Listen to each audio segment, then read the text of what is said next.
ते जे वाण आहे ते सुद्धा साधारणतः 5% वर कुरकुमीन असणं आवश्यक आहे. तर त्याच अनुषंगाने आम्ही PDK वायगाव हा एक वाण विकसित केलेला आहे आणि तो वाण पूर्व हैदराबादमध्ये मोठ्या प्रमाणावर आज प्रचलित आहे. परंतु आपल्या भागातील शेतकरी हा जो आहे हा लॉंग ड्युरेशन किंवा दीर्घ कालावधीचे जे वाण आहे त्याच्यात तो त्यांना रस आहे, आवड आहे. तर तोच एक उद्देश डोळ्यासमोर ठेवून आम्ही मागील वर्षी त्याच सेगमेंटमध्ये त्याच प्रकारामध्ये एक नवीन वाण विकसित केलेला आहे. तो यावर्षी प्रसारित होणार आहे आणि त्याचं वैशिष्ट्य असं आहे की उत्पादन हे जवळजवळ 10 ते 15% सेलमपेक्षा जास्त आहे आणि महत्त्वाचा भाग म्हणजे कुरकुमीन कंटेंट हे सुद्धा 6% वर आहे. तर हा एक त्याच्यामध्ये प्लस पॉईंट आहे. आणि सगळ्यात महत्त्वाची बाब, आम्ही जो वाण यावर्षी रक्षिता नावाने PDK रक्षिता नावाने विकसित करत आहोत तो जो वाण आहे तो करपा रोगास प्रतिबंधक आहे. म्हणजे कंप्लीट त्याच्यावर येत नाही पूर्णतः. हे जे दोन्ही रोग आहे करपा आपण करपा जरी एक म्हणतो पण करपा हे ॲक्च्युली हा 2 रोग आहेत. ते त्याला आम्ही इंग्रजीमध्ये एक लिप स्पॉट म्हणतो आणि एक दुसरा लिप ब्लॉच म्हणतो. आता हे दोन्हींना आपण मराठीमध्ये करपा म्हणतो. तर ह्या दोन्ही रोगांसाठी हा जो नवीन वाण आहे PDK रक्षिता हा त्याला प्रतिकारक आहे. यावर त्याला पूर्णतः रेजिस्टंट आहे तो. तर हा एक वाण या पुढील वर्षी आम्ही हा वाण आपल्या शेतकरी बंधूंना इथे आम्ही उपलब्ध करून देऊ. यावर्षी जवळजवळ आम्ही तो 10 ते 15 शेतकऱ्यांच्या शेतावर दिलेला आहे. तिथे एखाद्या वेळेस जर समजा आपल्याला वेळ मिळाला तर आपल्या रिसोर्टमध्ये काही शेतकऱ्यांच्या शेतावर तो वाण आहे. तर त्या ठिकाणी सुद्धा पाहणी करण्यासाठी जे काही शेतकरी इच्छुक असतील त्यांना आपण तिथे घेऊन जाऊ. साधारणतः आता तिथे काय म्हणतात तर शिरपूर जैन आहे, पातूर आहे. पातूरमधील 2-3 शेतकरी यांच्या ठिकाणी आम्ही तो वाण दिलेला आहे. आणि विद्यापीठाच्या प्रक्षेत्रावर तर आहेच. तिथे जर आला तर तिथे आपल्याला तो दाखवण्यात येईल आणि निश्चितपणे डिसेंबर महिन्यापर्यंत तो करपा फ्री असतो. आता डिसेंबर महिन्यापर्यंत करपा फ्री असणं म्हणजे खूप चांगली गोष्ट आहे.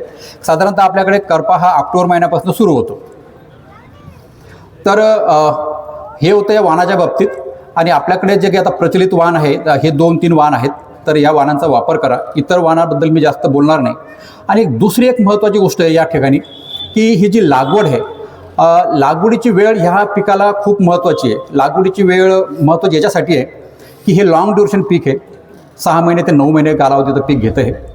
आणि आपण एक म्हणतो किंवा हळद पिकाला वातावरण कसं पाहिजे किंवा उष्ण आणि दमट. आता उष्ण आणि दमट हे वातावरण आपल्याकडे काही पूर्ण 6 महिने किंवा 8 महिने उपलब्ध राहत नाहीत. दक्षिण भारताचा विचार केला तर तिथे 12 महिने उष्ण आणि दमट हवामान असतं. म्हणून त्यांच्याकडे पाहतो परंपरागत जे हळद आहे ती खरी दक्षिण भारतामध्ये. आणि महाराष्ट्रामध्ये परंपरागत जी होती ती फक्त काही पॅचेस होते. त्यामध्ये एक पॅचेस होता सांगलीचा, दुसरा पॅच होता पूर्व विदर्भातला, त्याला तिथे वायगाव होता. परंतु आता नवीन टेक्नॉलॉजी उपलब्ध झाल्यामुळे, नवीन टेक्नॉलॉजी त्यात निर्माण केल्यामुळे आज त्या क्षेत्राच्या बाहेर येऊन आपल्याला हळद लागवड आपण करतोय आणि उत्पादनही आपल्याला त्या ठिकाणी चांगलं मिळतं. तर आपण याबद्दल बोललो किंवा याला उष्ण आणि दमट हवामान पाहिजे. तर हे 12 महिने आपल्या भागामध्ये नाही, उपलब्ध नाही आहे. आपल्या भागामध्ये फक्त हे ऑक्टोबर महिन्याच्या 15 तारखेपर्यंत उपलब्ध असतं. आता असं ऑक्टोबर 15 का बोललो, साधारणतः ज्यावेळेस आपण पाहतो की गवतावर सकाळी तुम्हाला दव पडलेलं दिसतात म्हणजे त्यावेळेस समजून घ्यायचं की उष्ण व दमट हवामानाचा जो कालावधी आहे तो संपलेला आहे. मग त्या ठिकाणी रात्रीचं टेम्परेचर ज्यावेळेस 18 डिग्री सेल्सिअसपर्यंत येतं तर समजून घ्यायचं की आता हळदीची वाढ खुंटलेली आहे. याच्यानंतर हळदीची वाढ होणे नाही आणि हळदीची वाढ तिथे स्टॉप होते. म्हणून आपल्याजवळ फक्त कालावधी आहे. समजा जूनमध्ये लागवड केली तर ऑक्टोबर, 15 जून ते 15 ऑक्टोबर 4 महिन्याचा फक्त कालावधी.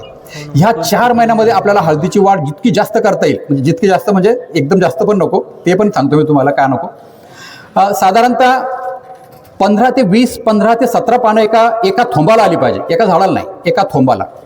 आता 15 ते 17 जर पानं आले तर साधारणतः आपल्या हळदीला एका ठिकाणी कमीत कमी 600 ते 900 ग्रॅम जरी हळद मिळाली तर खूप भरपूर आहे. 600 ते 900 ग्रॅम जरी हळद मिळाली एका झाडाला खूप भरपूर आहे. लोक म्हणतात 1 किलो, 2 किलो, 3 किलो, तर खूप कमी झाडं असतात. मिळत असेल तर फार चांगली गोष्ट. आता एवढी हळद मिळण्यासाठी आपल्याला जर हळद ही आपली 15 जूनच्या आत लागवड झाली तरच मिळते एवढे पानं येण्यासाठी. आता यावर्षी आपण करू शकलो नाही. यावर्षी आपल्याला पाऊस आपला 25 जूनला आला. 25 जूनला आल्यानंतर आपली लागवड सुरू झाली. 25 जूनच्या पुढे तर जवळजवळ 10 जुलैच्या आजपर्यंत शेतकऱ्यांनी लागवड केली. याचं एक पुन्हा गणित असं आहे की साधारणतः एक हळदीचं चांगलं असं दष्टपुष्ट पान जे आहे तर साधारणतः 70 ग्रॅम हळद तयार करते, असा एक सरळ सरळ त्याचं कोरिलेशन आहे. मग त्याच्याने विचार करा आपल्याला की आपल्याला किती पानं पाहिजे. 1 पान जे आहे ते 70 ग्रॅम हळद तयार करतं असं म्हणतात, असं शास्त्र सांगतं. तर हे एवढी म्हणजे आपल्याला 15 जून ही एक आपल्याला टाईम लिमिट आहे. आता टाईम लिमिट आहे, परंतु आता कधी कधी वातावरणाच्या फरकामुळे आपण ते नाही करू शकत. हां, त्या अगोदर पुन्हा सांगतो की आता आपल्या भागामध्ये आपण साधारणतः 20 मेच्या आपल्या पुढे आपण लागवड करू शकतो. 20 मे पासून आपण लागवड सुरू करा. पश्चिम महाराष्ट्रामध्ये तिथे ते 15 एप्रिलला लागवड करतात, परंतु त्यांना एक थोडासा ॲडव्हान्टेज फायदा असा आहे वातावरणाचा. त्यांचं तापमान हे 40 डिग्री सेल्सिअसच्या पुढे जात नाही सोलापूर सांगलीचं. आता आपलं काय होईल, आपण जर एप्रिलमध्ये लागवड केली 15 एप्रिलला, तर आपले कोंब तयार येतील, 15 मेला कोंब येतील बाहेर. 15 मेला कोंब आले तर आपलं तापमान असतं 46 डिग्री सेल्सिअस. आपण कितीही प्रयत्न केला पाणी देऊन त्याला काय करण्याचा, तरी आपल्याकडनं ते कोंब जे आहे ते वाचवू शकणार नाही आपण. म्हणून आपल्याला अशी लागवड करायची साधारणतः 20 मेच्या पुढे, की याच्यासाठी की साधारण हळद निघायला 20-21 दिवस लागतात. पण 21 दिवस, 20 मे पासून 21 दिवस म्हणजे पुढे किती होतात, साधारणतः जूनचा पहिला आठवडा. आणि जूनच्या पहिल्या आठवड्यामध्ये कधीतरी बरेच वेळेस एखादा शिरकावा पडून जातो. वातावरण बदललं असतं, तापमानाचं जे तापमान आहे ते कमी होतं, साधारणतः 40 डिग्री सेल्सिअसच्या खाली येतं. मग अशा ठिकाणी कोंब जरी बाहेर आले तरी ते मरत नाहीत. यावर्षी परिस्थिती वेगळी होती. यावर्षी जूनमध्ये सुद्धा 40च्या वर, पहिल्या आठवड्यात 40 डिग्री सेल्सिअसच्या वर टेम्परेचर होतं. तर हा कालावधी साधारणतः शेतकरी बंधूंनो एक करा की 15 जूनच्या पुढे लागवड जाऊ देऊ नका. आणि जसं जसं 15 जूनच्या पुढे लागून जाईल तर तसं तसं उत्पादनामध्ये घट होत जाते. आणि मॅक्झिमम 15 जुलै, समजा यावर्षीचं वातावरण होतं, 15 जुलैच्या पुढे जर समजा एखाद्याला लागवड करायची असेल तर करूच नका, स्टॉप करा ते हळदला 15 जुलै. कारण 15 जुलैनंतर त्याला तो कालावधी मिळत नाही. आता यावर्षी आता ज्या लोकांच्या 15 जुलैच्या आसपास लागवड झालेल्या आहे, तुम्ही पहा त्यांची वाढ पहा कशी आहे, फुटलेली वाटते वाढ. आज ऑगस्ट संपत आलेला आहे, साधारणतः ती आज आपल्या गुडघ्याच्या वर किंवा कमरेपर्यंत हळद पाहिजे होती, पण नाही आज हळद, कारण वाढ नाही आहे ना, पानांची संख्या सुद्धा कमी आहे. तर हा एक त्याचा एक परिणाम आहे सर्वात मोठा. आणि दुसरी महत्त्वाची गोष्ट आहे की उत्पादन केव्हा मिळतं. उत्पादन चांगलं मिळतं की फुटवे जितके लवकर येतील तितके. पहिल्या 50 दिवसात येणारे फुटवेच हे प्रोडक्टिव्ह असतात, म्हणजे उत्पादन देणारे असतात. 50 दिवसानंतरही 70, 80, 90 दिवसाला फुटवे येत राहतात, परंतु ते फुटवे काही कामाचे नाही. ते फुटवे उलट कधी कधी ते त्रासदायक ठरतात. परंतु ते नंतर येणारे फुटवे आपल्याला ते महत्त्वाचे नाही आहे. म्हणून आपल्या पहिल्या 50 दिवसामध्ये किंवा 60 दिवसामध्ये येणारे जे फुटवे हे आपल्यासाठी अत्यंत महत्त्वाचे. मग यासाठी जे काय आहे, यासाठी आपल्याला सुरुवातीपासून जे आपण खत व्यवस्थापन आहे हे अत्यंत काटेकोरपणे आपलं करणे आवश्यक आहे. आपल्या विद्यापीठाची एक शिफारस आहे खताच्या बाबतीतली, ती आहे साधारणतः 200-100-100 म्हणजे 200 किलो नत्र, 100 किलो स्फुरद आणि 100 किलो स्फुरद. आता हे सगळं आपण आज बऱ्याचशा गोष्टी हे सॉईल ॲप्लिकेशनचा आमची शिफारस आहे, परंतु यालाच आम्ही कन्वर्ट केलेलं आहे ड्रिपच्या माध्यमातून. याला म्हणजे याचं ठिबकच्या माध्यमातून कसं द्यावं यासाठी. बरेच वेळेस पुन्हा आपण ज्यावेळेस लागवड करतो तर काही शेतकरी बंधू मी पाहिलं की लागवडीच्या वेळेस सुद्धा नत्राचा उपयोग करतात. एकदम लागवडीच्या वेळेस नत्राचा उपयोग इथे करणे आवश्यकच नाही आहे, कारण लागवडीच्या वेळेस नत्राचा उपयोग जर केला तो कोणत्याही माध्यमातून केला, शक्यतो युरिया असो किंवा आणखी इतर कोणते खत असो, तर तो त्याचा फायदा होत नाही. कारण आपल्याला माहिती आहे की युरिया हे असं खत आहे हे जमिनीमध्ये फक्त 8 दिवस राहते, 8 किंवा 10 दिवस, त्याच्यावर ते जमिनीमध्ये राहत नाही. आता आणि त्याच्या मग दुसरं कारण काय, तर हळदीला जो कोंब येतो तो कोंब हा जो येतो त्याच्या आतमध्ये जे अगोदरचंच अन्नद्रव्य असतात त्याच्या जोमावर तो बाहेर येतो, तोपर्यंत त्याला मुळं नसते आले. पांढरी मुळं यायला साधारणतः त्याला पुढे 20 दिवस लागतात. आता 20 दिवसाच्या पुढे पांढरी मुळं चांगली येतात आणि मग ते तिथं ते शोषण करू शकतात अन्नद्रव्य. आता याला जर मुळंच नाही तर पहिल्या 20 दिवसामध्ये 10 दिवसामध्ये जर दिलेला नत्र नष्ट होत असेल तर तो वाया जातो. म्हणून आपली विद्यापीठाची शिफारस आहे की नत्राचा पहिला डोस हा 30 ते 40 दिवसाच्या दरम्यान देण्यात यावा. 30 ते 40 दिवसाच्या दरम्यान हा नत्राचा पहिला डोस देण्यात यावा. आणि यानंतरचे जे आणखी हा एक महत्त्वाचा मुद्दा आहे. आणि त्याच्यानंतर मग आपण म्हटलेलं आहे की दुसरा डोस जो आहे किंवा तिथून पुढच्या 30 दिवसाने आणि त्याच्यानंतर पुढून 30 दिवसाने. तर नत्र हा पहिला आपल्याला फक्त लागवडीच्या वेळेस न देता तो द्यायचा आहे आपल्याला साधारणतः 30 ते 40 दिवसानंतर. मग लागवडीच्या वेळेस कोणती द्यायची, तर उरलेली दोन जी आहे स्फुरद आणि पालास, जे आपण 100-100 म्हटलेलं आहे त्यापैकी तो 50% म्हणजे निम्मा तिथे द्यायचा आहे आणि निम्मा तिथे द्यायचा. हे सॉईल ॲप्लिकेशनची गोष्ट करतो. याच्यानंतर पुन्हा थोडक्यात त्याच्यावर पुढे बोलूच आपण की ठिबकच्या माध्यमातून आपल्याला जर द्यायचं असेल तर आमच्या विद्यापीठाची शिफारस आहे, हा एकूण जो आम्ही जे काही हे हा फर्टिलायझरचा किंवा रासायनिक खताचा डोस आहे हा आम्ही 30 समान हप्त्यामध्ये विभागलेला आहे. 30 समान हप्त्यामध्ये विभागलेला आहे. साधारणतः 30 हप्त्यामध्ये आपल्याला द्यायचं आहे. आता यातही आपण जो काय की सुरुवातीला एक अशी समज होती की हळद पीक फक्त नत्राचीच आवश्यकता असते याला, म्हणून आमच्या विद्यापीठाच्या जुन्या शिफारसी आहे त्यामध्ये स्फुरदची आणि पालाची शिफारस नाही आहे. परंतु अलीकडच्या काही चाचण्यांवरून पुन्हा लक्षात आलं की स्फुरद आणि पालाश हे अत्यंत महत्त्वाचे आणि याच्यासाठी महत्त्वाचे आहे की नंतर आपली जरी आपण असं म्हणत असलो की आपल्या विदर्भातल्या जमिनी ह्या पोटॅशमध्ये सफिशियंट आहेत, म्हणजे त्याच्यामध्ये भरपूर प्रमाणाचा पालाश आहे, परंतु ते आहे ही गोष्ट खरी आहे, पण ते उपलब्ध प्रमाणात कमी आहे. तर उपलब्ध होण्याचा जो आहे भाग तो कमी असल्यामुळे आपल्याला जर आपण पोट्यात दिला तर त्याचे आपल्याला प्रतिसाद दिसतात, उत्पादनामध्ये चांगला सकारात्मक प्रभाव त्याचा दिसून येतो. आणि फक्त तो आता द्यायचा केव्हा आहे, साधारणतः नत्राचं जे सुरुवातीला जे आपली वाढीची अवस्था आहे, वाढीच्या अवस्थेमध्ये नत्र हा अत्यंत चांगला आहे. आणि ज्यावेळेस आता 15 ऑक्टोबर नंतर वाढ खुंटते, 15 ऑक्टोबर वाढ खुंटल्यानंतर काय होते की नंतर मग तिथून सुरू होते कंदाची वाढ सुरू होणे, खाली जमिनीतल्या कंदाची वाढ सुरू होणे. आता याही अवस्थेत आपण जर तुम्ही सारखाच नत्र देत राहिला, सारखाच स्फुरद देत राहिला तर एक गोष्ट होते, उत्पादन वाढतं. बिलकुल तुमची जे काही हळकुंड आहे त्याचा जो जाडेपणा आहे चांगला दिसायला लागतो. आपल्याला वाटतं चांगलं उत्पादन वाढलं. जाडेपणा वाढतो, उत्पादन वाढतं, पण ते ओल्या हळदीत उत्पादन वाढतं. आता आपल्याला ओल्या हळदीत उत्पादन नाही घ्यायचं आहे, आपल्याला वाढलेल्या म्हणजे प्रोसेस केलेल्या हळदीत उत्पादन घ्यायचं आहे. आता प्रोसेस केलेल्या हळदीत उत्पादन चांगलं कशावर अवलंबून आहे, पुन्हा त्याचा उतारा किती आहे. साधारणतः उतारा किती असला पाहिजे, आपण म्हणतो का 20% उतारा असला पाहिजे. मग परंतु आपल्याला असं दिसून येतं की उतारा आपण प्रॅक्टिकली म्हणतो की 20%, परंतु तो 20% दिसत नाही, तो 17% दिसतो. काही शेतकऱ्यांच्या ठिकाणी तो 15% उतारा आलेला आहे. मग 15% उतारा कोणत्या हळदीचा आहे, तो जी नुसती जाडी अशी दिसते प्लम्पी बिलकुल मोठी ती काय होतं, त्यात पाण्याचं प्रमाण जास्त असतं. पण ज्यावेळेस त्याला आपण प्रक्रिया करतो तर त्याचा तो ड्राय मॅटर जो आहे तो कमी असल्यामुळं त्याचा उतारा कमी होतो. आता हे जे ड्राय मॅटर जर वाढवायचं असेल तर शेवटच्या टप्प्यामध्ये आपल्याला पोटॅश देणं ठिबकच्या माध्यमातून 0050 हा साधारणतः 15 ऑक्टोबरच्या पुढे आपल्याला याचे देणे आपल्याला आवश्यक आहे. तर हा एक प्रभावी आहे की याच्यामुळे आपल्याला आपला उतारा जो आहे, हळदीचा उतारा हा चांगल्या प्रकारे वाढतो. पुन्हा एक दुसरी शिफारस सांगतो. मी अगोदर बोललो की आपल्याला पानं किती पाहिजे. पानं बोललो मी की 15 ते 17च्या दरम्यान पाहिजे. पण बऱ्याच ठिकाणी काय होतं, एखाद्या वर्षी ज्या ठिकाणी काळी माती असते, चांगली निचरा होणारा असते, पावसाचं प्रमाण कंटिन्यू असतं, चांगला पाऊस असतो, ऑक्टोबरची जी उष्णता आहे, ऑक्टोबरचं एखाद्या वेळेस टेम्परेचर डाऊन होण्याचं प्रमाण म्हणजे कालावधी हा पुढे लांबतो. पूर्ण ऑक्टोबर हा गरम असतो, रात्रीचं तापमान शक्यतो. मग अशा अवस्थेमध्ये हळदीची वाढ ही कंटिन्यू होत राहते. बरेच शेतकरी म्हणतात की आता आमच्या हळदीला 25 पानं आहेत, एका थोंबाला 25 पानं आहेत. मग ह्या ठिकाणी मात्र एक थोडंसं प्रॉब्लेमॅटिक असं आहे की या ठिकाणी आम्ही असं म्हणतो की याला म्हणतो की आमच्या भाषेत ट्रान्सलोकेशन ऑफ फूड मटेरियल. म्हणजे काय होतं की जे कंदातलं अन्नद्रव्य साचायला पाहिजे होतं ते कंदात न साचता पानात जातं. म्हणजे हळदीला जास्त पानं येणं म्हणजे 20, 25, 30 पानं पुढे येणं तेही चांगलं नाही.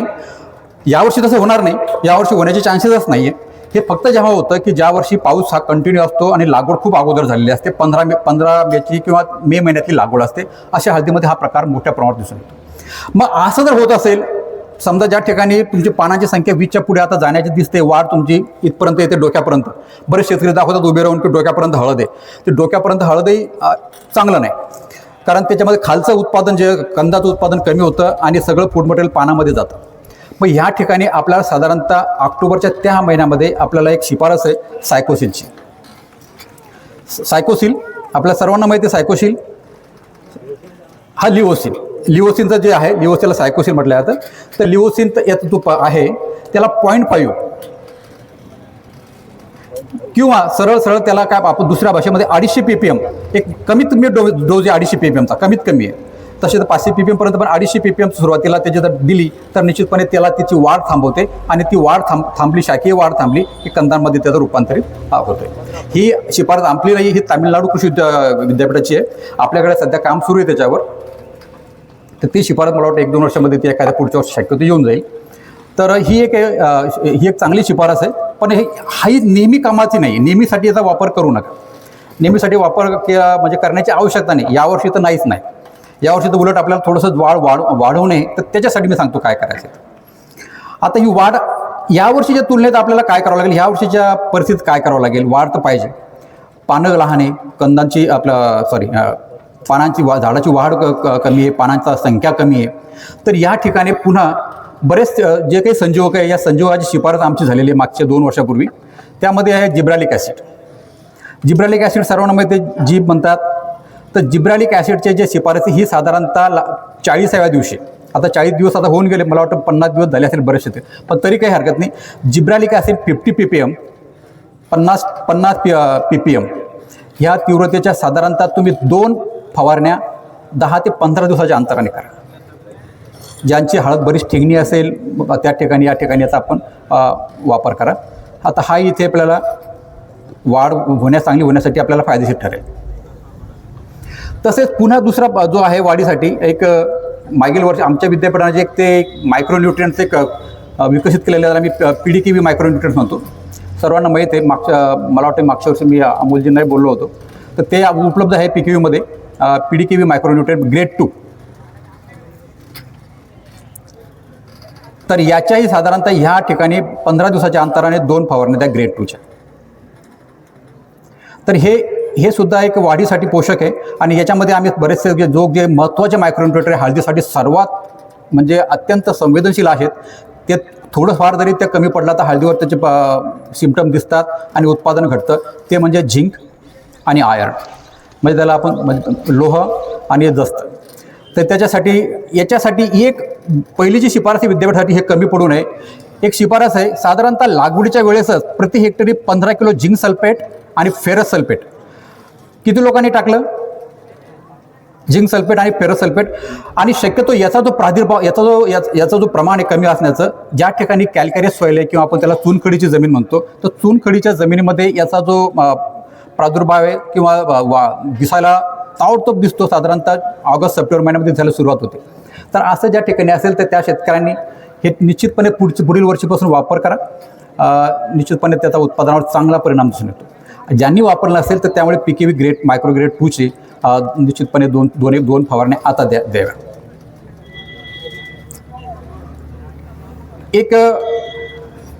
आता ह्या आजच्या परिस्थितीच्या अनुषंगाने दुसरा एक टॉपिक घेतो याच्यापेक्षा दुसरा, तण नियंत्रण.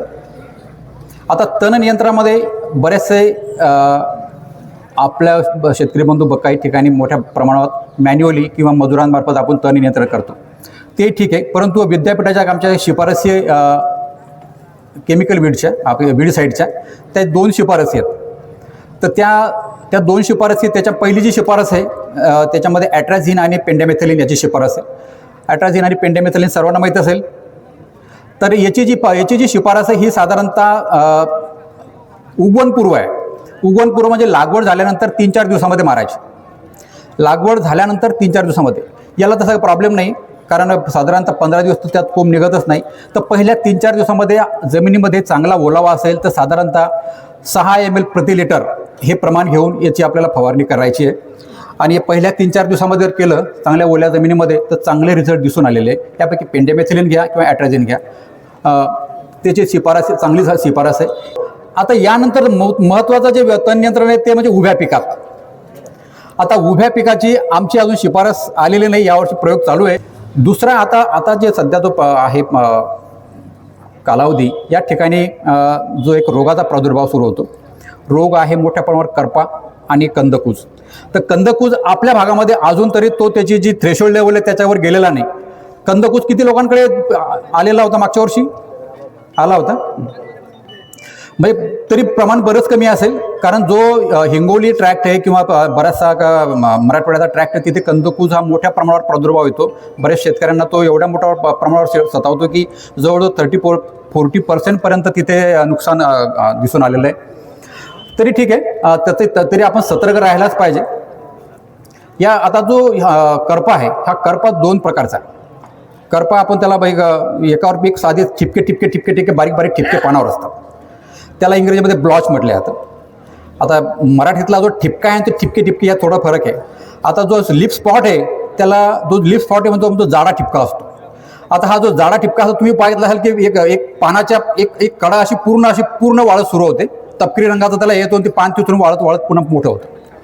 हा अगोदर येतो आणि जो बारीक बारीक बारीक बारीक तपकिरी रंगाचे स्पॉट येतात तो थोडासा लेट येतो.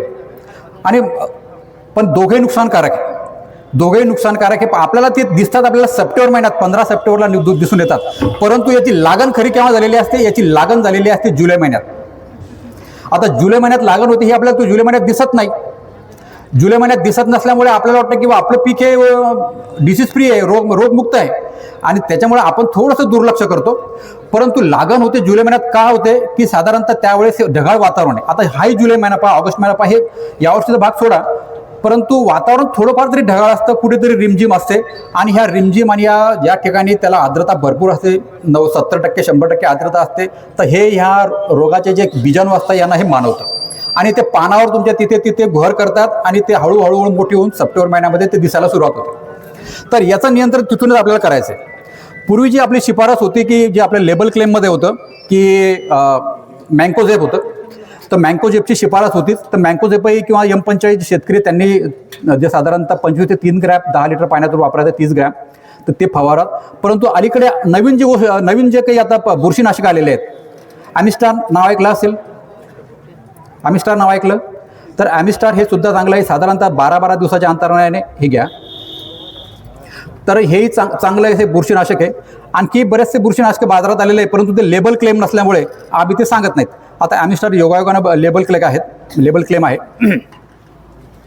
तर तुम्ही एक तर मँकोझेप घ्या, M45 घ्या, ॲमिस्टार यांचा साधारणतः आताही सध्या तुमच्या पैशावर जर तुम्हाला दिसत नसेल तुम्ही तरी याच्या फवारण्या ज्या शेतकऱ्यांनी केल्या असेल तर फार चांगली गोष्ट, ज्यांनी नसेल केल्या तर पुन्हा एकदा करा. जास्तीत जास्त 3 फवारण्या करा, बस. याच्यापेक्षा जास्त करण्याची आवश्यकता नाही. तर हे एक आहे चांगलं असं बुरशीनाशक आहे हे दोन्ही पण. यानंतर जो आता कंदकुजीचा प्रॉब्लेम येतो, कंदकूजचा जो प्रॉब्लेम आहे हा 2 प्रकारचा आहे. एक आपण त्याला एक रोगामुळे म्हणतो, तो म्हणजे रोग येतो, बुरशी आहे. आणि याला पूरक अशी गोष्ट आहे, बरेच वेळेस काय होती, कंदमाशी येते भागामध्ये आहे, पण प्रमाण कमी आहे, तर ते एक चांगलं आहे. आता कंदमाशी आणि तुमचा कंदकूज हे एकमेकाला पूरक असे आहेत. बरेच वेळेस काय होतं की ह्या दिवसामध्ये बरेच वेळेस कंद उघडे पडलेले असतात. कंद उघडे पडलेले असल्यामुळे ही कंदमाशी काय करते की बराबर उघड्या पडलेल्या कंदावरती ती अंडे देते. अंडे दिले की त्याच्यानंतर ती अंडे दिल्यानंतर त्याच्यातून ती अळी बाहेर पडते. ती अळी बाहेर पडल्यानंतर हळूहळू ती कंद खाण्यास सुरुवात होते. आणि कंद खाण्यास सुरुवात झाली की तो कंद जो ओपन होतो तो डॅमेज होतो. तर या ठिकाणी 2 रोगाचा प्रादुर्भाव तिथे आणखी त्याला वाव मिळतो.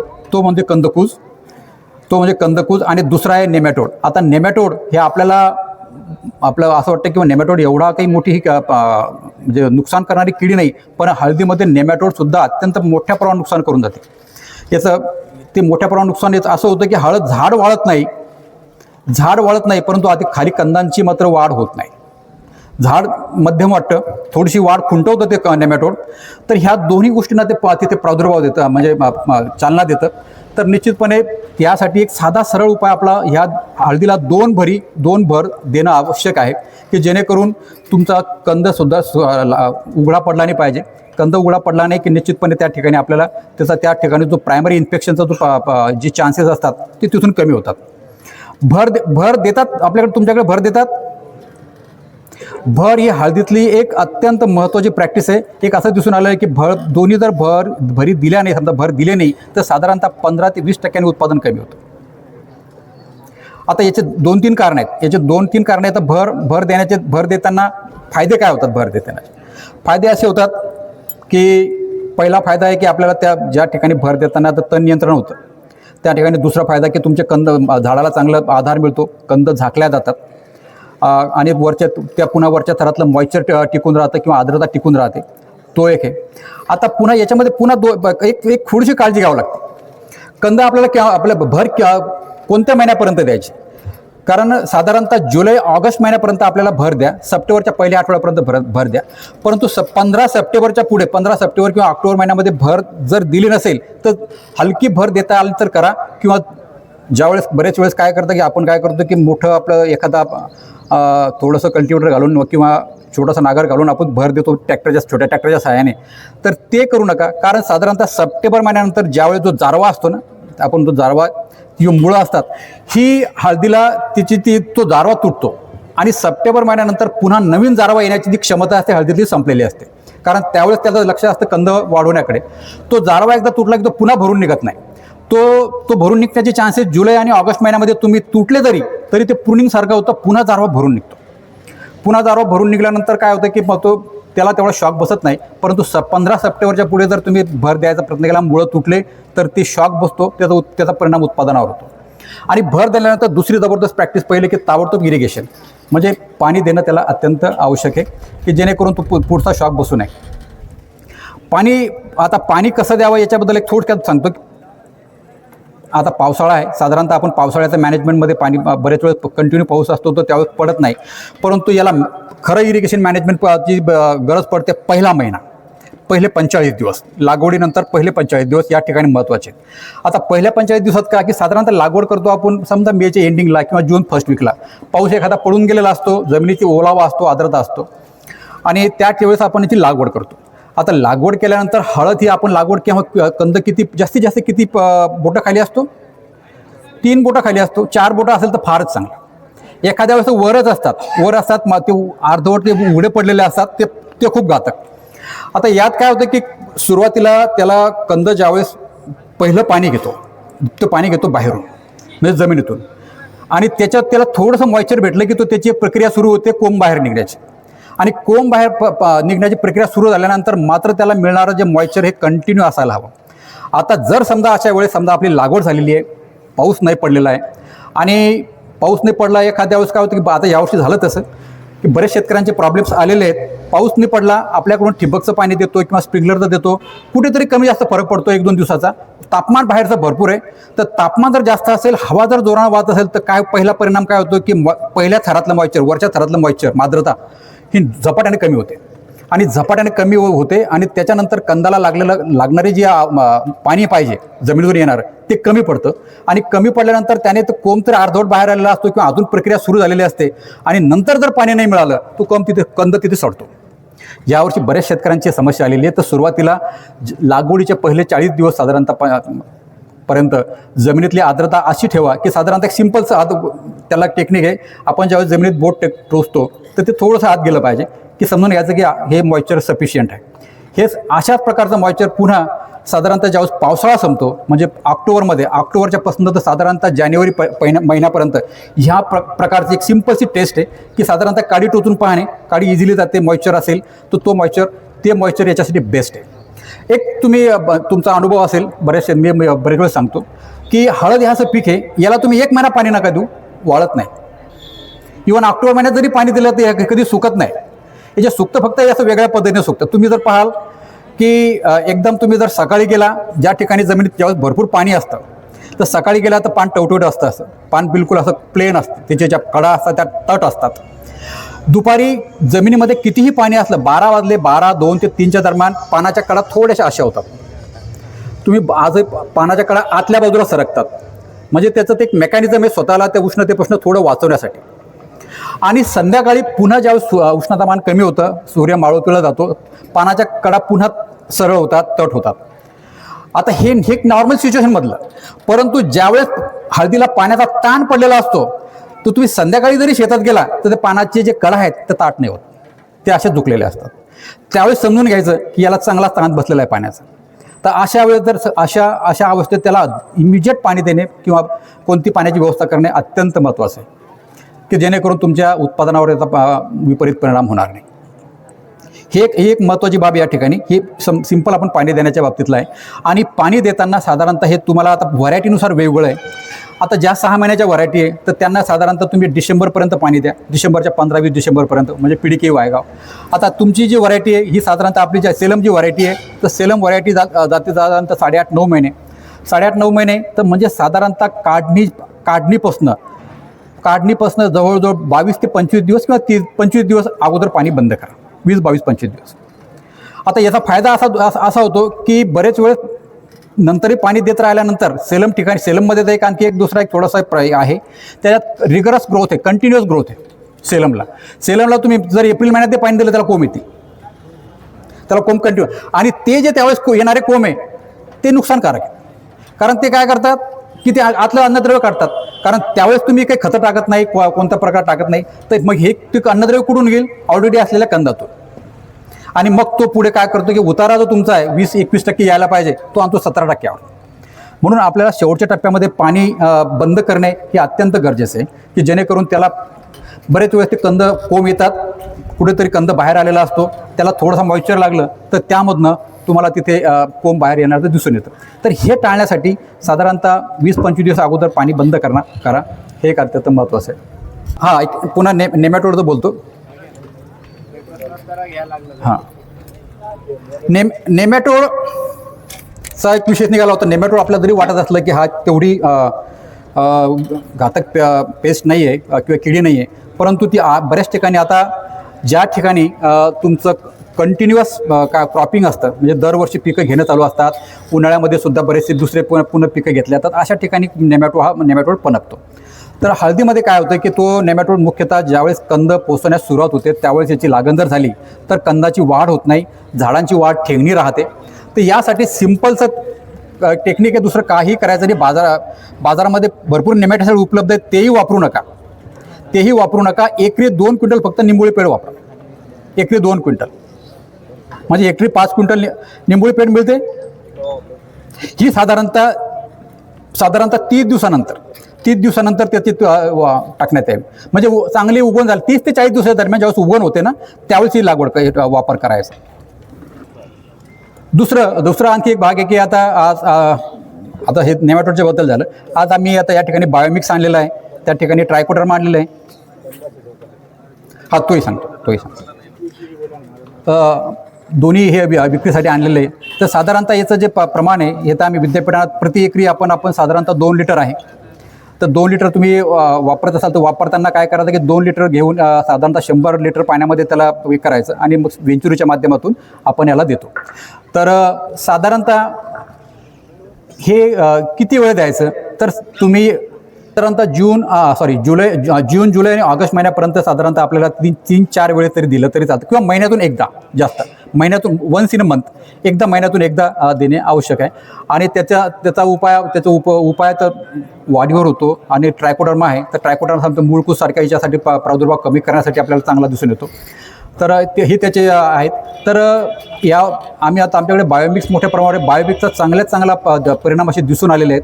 आणि त्यासोबत बायोमिक्समध्ये दोन्ही घटक आहेत की जे म्हणजे पोषण करणारे आहे आणि रक्षण करणारे आहे. तर दोन्ही घटक बायोमिक्समध्ये आहेत. हा एक चांगला प्रश्न आहे, मी आता त्यावर बोलणारच होतो. हळदीमध्ये सोयाबीन, मिरची, कोथिंबीर किंवा इतर कोणते आंतरपीक घेता येते का? हळदीमध्ये हळद हे असं पीक आहे की आंतरपिकाला प्रतिसाद देणार आहे. याच्यावर आणखी एक दुसरं बोलतो या व्यतिरिक्त मागील 3 वर्षापूर्वी विद्यापीठाने एक शिफारस केलेली आहे आंतरपिकाची. बरेचसे जे काही फळझाडं आहेत त्या कोणत्या फळझाडांमध्ये घेता येईल का? 90च्या नंतर जसे फळबाग योजनेअंतर्गत बरेचसे फळपिकांची लागवड झालेली आहे. त्यामध्ये मुख्यतः जे काही फळपिक आहे त्यामध्ये आंबा आहे, आवळा आहे. बाकी पिकं चांगले उत्पादन देतात, परंतु आवळ्याच्या बाबतीत एक थोडासा प्रॉब्लेम होता की आवळा हे कसं पीक आहे की ऑन अँड ऑफ इयर उत्पादन देणार आहे. म्हणजे 1 वर्ष चांगलं येतं, 1 वर्ष कमी देतं. मग या ठिकाणी एक आम्ही त्यामध्ये प्रयोग करून पाहिला होता की आम्ही आंब्यामध्ये, आवळ्यामध्ये, चिंचीमध्ये आणि सोबत एक एरंडी घेतलं होतं. तर सोबत एरंडीमध्ये ह्या सगळ्या पैच्यामध्ये आंतरपिकाचे जे प्रयोग झाले तर एक दिसून आलं की आवळ्यामध्ये जे उत्पादन येतं हळदीचं ते इतर पिकांच्या बाबतीत खूप चांगलं आलेलं आहे. म्हणजे ज्या ठिकाणी काही लोकांचा आवळा असेल तर आवळ्यामध्ये निश्चितपणे याची हळदीची लागवड करा या ठिकाणी. आणि दुसरा एक परिणाम असा दिसून आला आहे की जे आवळ्यामध्ये ऑन अँड ऑफचा जो प्रकार होता, 1 वर्ष कमी येणे, 1 वर्ष जास्त येणे, तर त्याच्यातही फायदा झाला. दोन्ही वर्ष सारखं उत्पादन मिळायला लागलं. कारण याचं कारण असं आहे की तिथे प्रॅक्टिसेस व्हायला लागल्या, न्यूट्रिएंट मॅनेजमेंट चांगलं झालं दोन्ही ठिकाणी, तर त्याचा सकारात्मक परिणाम आवळ्याच्या उत्पादनावर सुद्धा दिसून आला. दुसरं असं आहे की याच्यामध्ये दुसरी जी शिफारस आहे, मिरचीची शिफारस ऑलरेडी झालेली आहे, मिरची आपण लागवड करू शकता. सोयाबीनची शिफारस झालेली नाही आहे. आता सोयाबीनवरचे प्रयोग चालू आहेत की शेतकऱ्यांकडून आम्ही हा एक फीडबॅक घेतलेला आहे. तर सोयाबीनचे जे काही प्रयोग आहेत ते पुढील 1-2 वर्षामध्ये आमची जी शिफारस आली तर आपण त्यावर बोलू. आणि दुसरे जे आणखी याच्यासोबतच पश्चिम महाराष्ट्रामध्ये घेवडा घेतला जातो, परंतु आपल्याकडे घेवडा घेतला जात नाही, तो एक आहे.